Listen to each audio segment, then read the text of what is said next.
नमस्ते दोस्तों, मैं इष्ट ज्योति आज की बात में आप सबका स्वागत करती हूँ। आइए आज की बात कर लेते हैं। आज बड़ा ही अच्छा दिन है, शुभ दिन है, शनिवार का दिन है। शनिवार के दिन में मैंने बहुत बार आपको बताया कि घर से नेगेटिविटी दूर करने के लिए क्या करना चाहिए। आपको पता ही होगा, घर के चारों कोनों में क्रिस्टल बाउल में सेंधा नमक या फिटकरी का एक टुकड़ा रख दें और उसे थोड़े थोड़े टाइम में बदली करते रहें। काला हो जाए तो बदली करें, तो इससे घर से सारी नेगेटिविटी दूर हो जाएगी। मैं वास्तु से शुरू करती हूँ। आज की खास बात ले लेंगे, पर कृष्ण कथा में थोड़ी सी ज्ञान की बातें करेंगे, तो अंत तक बने रहिए और लाभ उठाइए। वास्तु की बात करें तो सीढ़ियों की अगर बात करें, सीढ़ियों की दिशा बहुत ही महत्वपूर्ण होती है। सीढ़ियाँ, हम कभी भी एग्जाम्पल देते हैं कि हमें सीढ़ियों के ऊपर चढ़ना है। सीढ़ियाँ हमेशा ऊपर जाने के लिए हम एग्जाम्पल देते हैं कि सीढ़ियों से ऊपर जाया जाता है, तो उसकी दिशा भी बहुत ही महत्वपूर्ण होती है। घर या ऑफिस में सीढ़ियों के लिए दक्षिण, पश्चिम या फिर नैऋत्य दिशा ही चुनना चाहिए। इससे घर में धन संपदा का वास होता है और आर्थिक स्थिति अच्छी रहती है। ये थी वास्तु की बातें। अब योग और तिथि की बात कर लेते हैं। आज से नया महीना शुरू हुआ है, हिंदू का महीना मार्गशीर्ष महीना चालू हुआ है। प्रतिपदा तिथि आज रात 11:51 तक रहेगी। आज रात 11:45 तक परिग योग रहेगा। परिग योग में शत्रु के विरुद्ध किए गए काम सब सफल हो जाते हैं। और आज शाम 7:28 तक कृतिका नक्षत्र रहेगा। कृतिका तीसरा नक्षत्र है। ये मेष और वृष राशियां इसकी हैं और कृतिका नक्षत्र के स्वामी सूर्यदेव हैं। तो इस नक्षत्र का संबंध गूलर के पेड़ से बताया गया है। तो आज गूलर के पेड़ की उपासना करें और उसे किसी प्रकार का नुकसान नहीं पहुंचाना चाहिए। और कृतिका नक्षत्र जिसका स्वामी सूर्यदेव है, आपने देखा आज सूर्यदेव का गोचर भी है, आज सूर्य संक्रांति भी है, जिसके बारे में मैं विस्तार से बताऊंगी। इसके जातक बुद्धिमान, तेजस्वी, ईमानदार, प्रेमी स्वभाव वाले होते हैं, दयालु और प्रभावशाली होते हैं। तो आज सुबह 7:32 पर सूर्यदेव वृष राशि में प्रवेश कर चुके हैं और 15 दिसंबर की रात 10:11 तक ये वृश्चिक राशि में ही गोचर करते रहेंगे। तो सूर्यदेव जब राशि बदलते हैं तब सूर्य संक्रांति होती है और जिस राशि में वो जाते हैं उसका नाम उसको पड़ जाता है। जैसे आप वृष राशि में जाएंगे, तुला राशि से वृश्चिक राशि में गए हैं तो उससे वृश्चिक संक्रांति कहा जाता है। सूर्य के गोचर का चक्र मेष से शुरू होकर मीन तक चलता है। लगभग 30 दिन वो एक राशि में रहते हैं, तो ऐसे पूरा चक्कर होता है। तो वैसे ही आज नया महीना भी चालू हुआ है। कार्तिक मास हमारा सफलता पूर्वक हो गया, पूर्ण कर लिया हमने। पूरा कार्तिक मास हमने भक्ति वगैरह दान पुण्य किए। और अभी मार्गशीर्ष महीना भी अच्छा महीना है, कृष्ण का महीना है, उसके बारे में भी मैं विस्तार से बताऊंगी। अब सूर्य की बातें करते हैं। संक्रांति की तिथि का निर्धारण सूर्य की गति के आधार से होता है और संक्रांति के एक दिन पहले ही एक बार दोपहर 12 बजे के बाद भोजन करना चाहिए। अगले दिन किसी ब्राह्मण को भोजन से भरे पात्र देना चाहिए। ऐसा सूर्य संक्रांति में करना चाहिए। एक गाय यम, रुद्र एवं धर्म के नाम पर भी दान करना चाहिए। किसी भी संक्रांति में पुण्य काल का बहुत ही महत्व होता है। पुण्य काल सूर्योदय से दोपहर 1:55 तक रहेगा। इस दौरान नर्मदा नदी में स्नान करने का बड़ा महत्व है।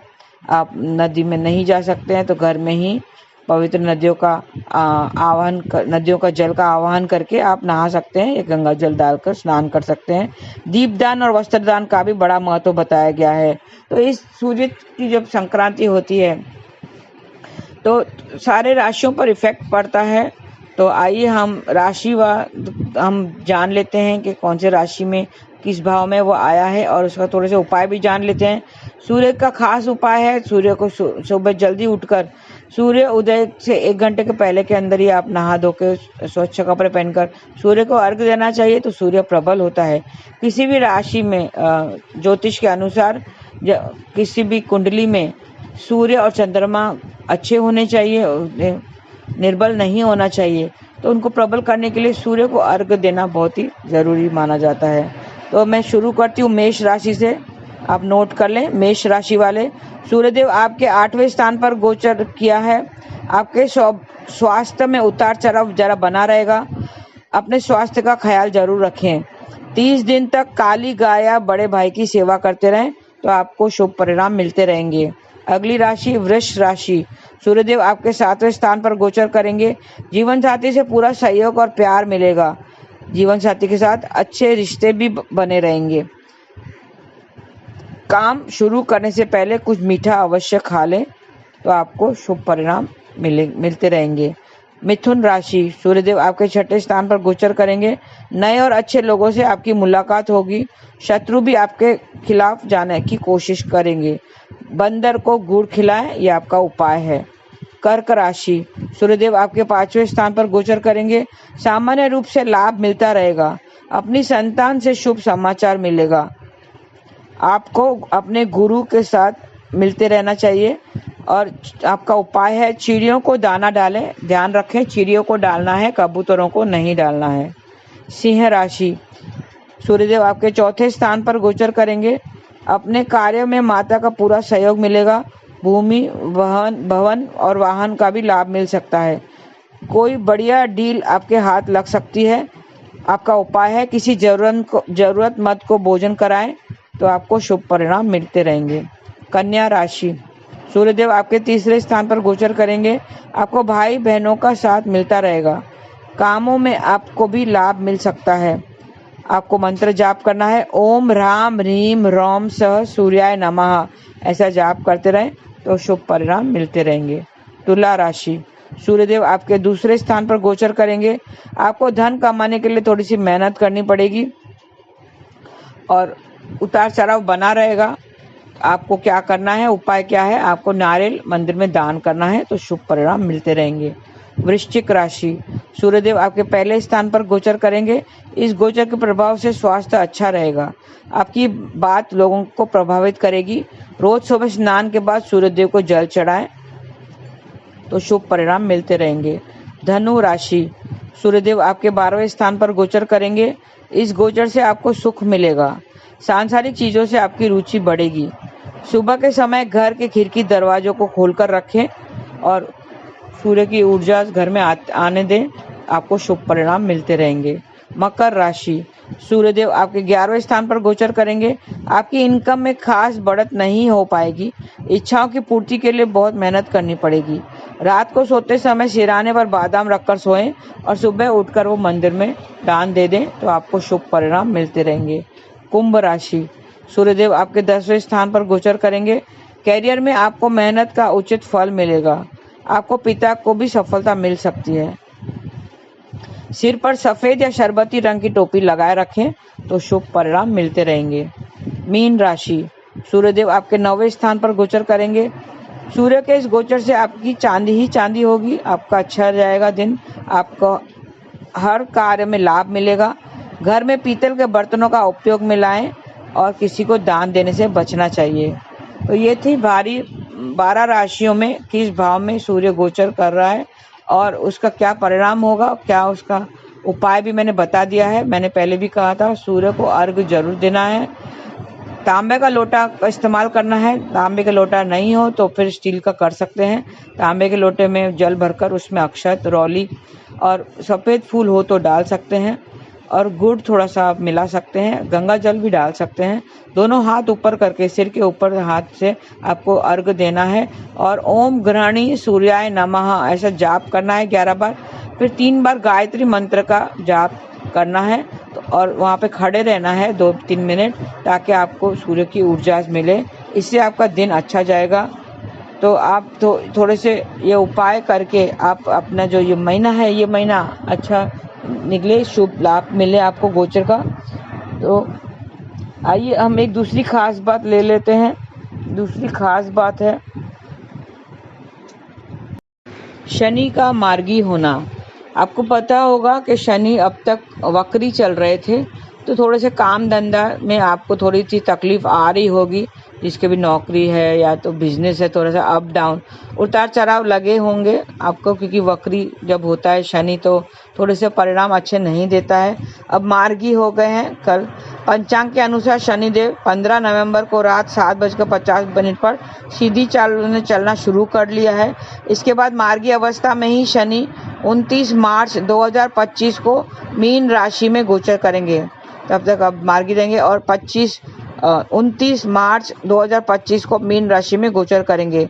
इस तरह 134 दिन शनि इस चाल से चलेंगे। वहीं 13 जुलाई 2025 को रविवार सुबह 9:35 तक उल्टी चाल चलना शुरू करेंगे। इस तरह 240 दिन मार्गी रहकर शनि फिर वक्री होंगे।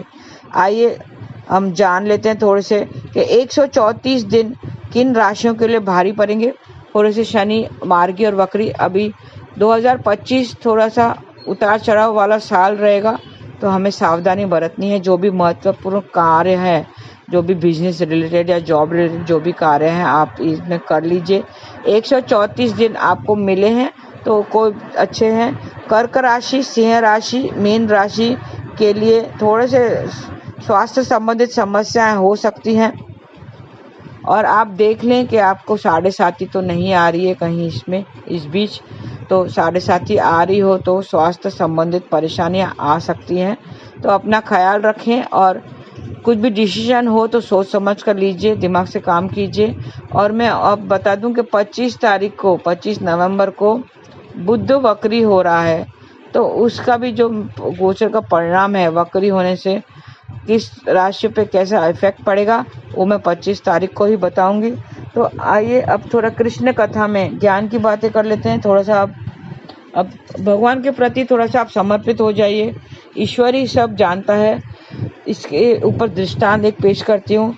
एक बार एक राजा अपने महल से बाहर निकला सैर के लिए, और रथ पर बैठकर वो बाहर निकला, महल के बाहर निकला। जैसे ही वो बाहर निकला तो एक जरूरतमंद व्यक्ति उसके सामने खड़ा था, जिसके कपड़े फटे हुए थे, भूखा प्यासा था, उसके सामने खड़ा था, जिसके कपड़े फटे हुए और वो भूख प्यास से सामने खड़ा था। राजा ने देखा तो उसे मन में सोचा कि ये बहुत दिनों से भूखा प्यासा लगता है। तो उसने क्या किया, उसने चुपचाप एक मंत्री को बुलाया और आदेश दिया कि इसे कुछ कपड़े लटे और कुछ अनाज वगैरह दे दो। तो वो मंत्री थोड़ी देर में सारी व्यवस्था कर आया और उसको आकर दिया, उस व्यक्ति को लाकर दे दिया। उस व्यक्ति ने कहा, राजन, आपने मुझे इतनी सारी चीजें दे दी, मैंने तो आपसे कुछ मांगा ही नहीं, तो आपको कैसे पता चला कि मुझे इन वस्तुओं की जरूरत है, अनाज कपड़े वगैरह? आपने मुझे बिन मांगे दे दिए, मैंने तो आपसे कुछ मांगा ही नहीं था। तो राजा बोला, भाई, मुझे आपको देखकर पता चल गया कि आपको क्या चाहिए। मैं एक राजा हूँ और अपने प्रजा के बारे में मुझे पता चलता है। तुम्हारा मुंह सूखा हुआ था और कपड़े फटे हुए थे, इसके लिए मैं समझ गया कि तुमको क्या चाहिए। उस व्यक्ति ने कहा, वाह राजन, आप कितने दयावान हो, आपको सब पता चल जाता है किससे क्या चाहिए। आप धन्य हैं, आपकी जय जयकार हो। तो दोस्तों, एक माँ अपने 3 महीने के छोटे बच्चे को देखकर सब पता चल जाता है कि उसको क्या चाहिए।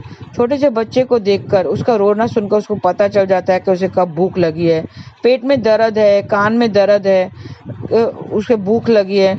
तो वो एक माँ ही समझ सकती है कि उसके अपने बच्चे को उसको क्या चाहिए। 3 महीने का छोटा सा बच्चा, पेट में दर्द होता है तो भी रोता है, कान में दर्द होता है तो भी रोता है, भूख लगी हो तो भी रोता है, अगर उसने सुसु किया हो तो भी रोता है, उससे सिर्फ रोना ही आता है।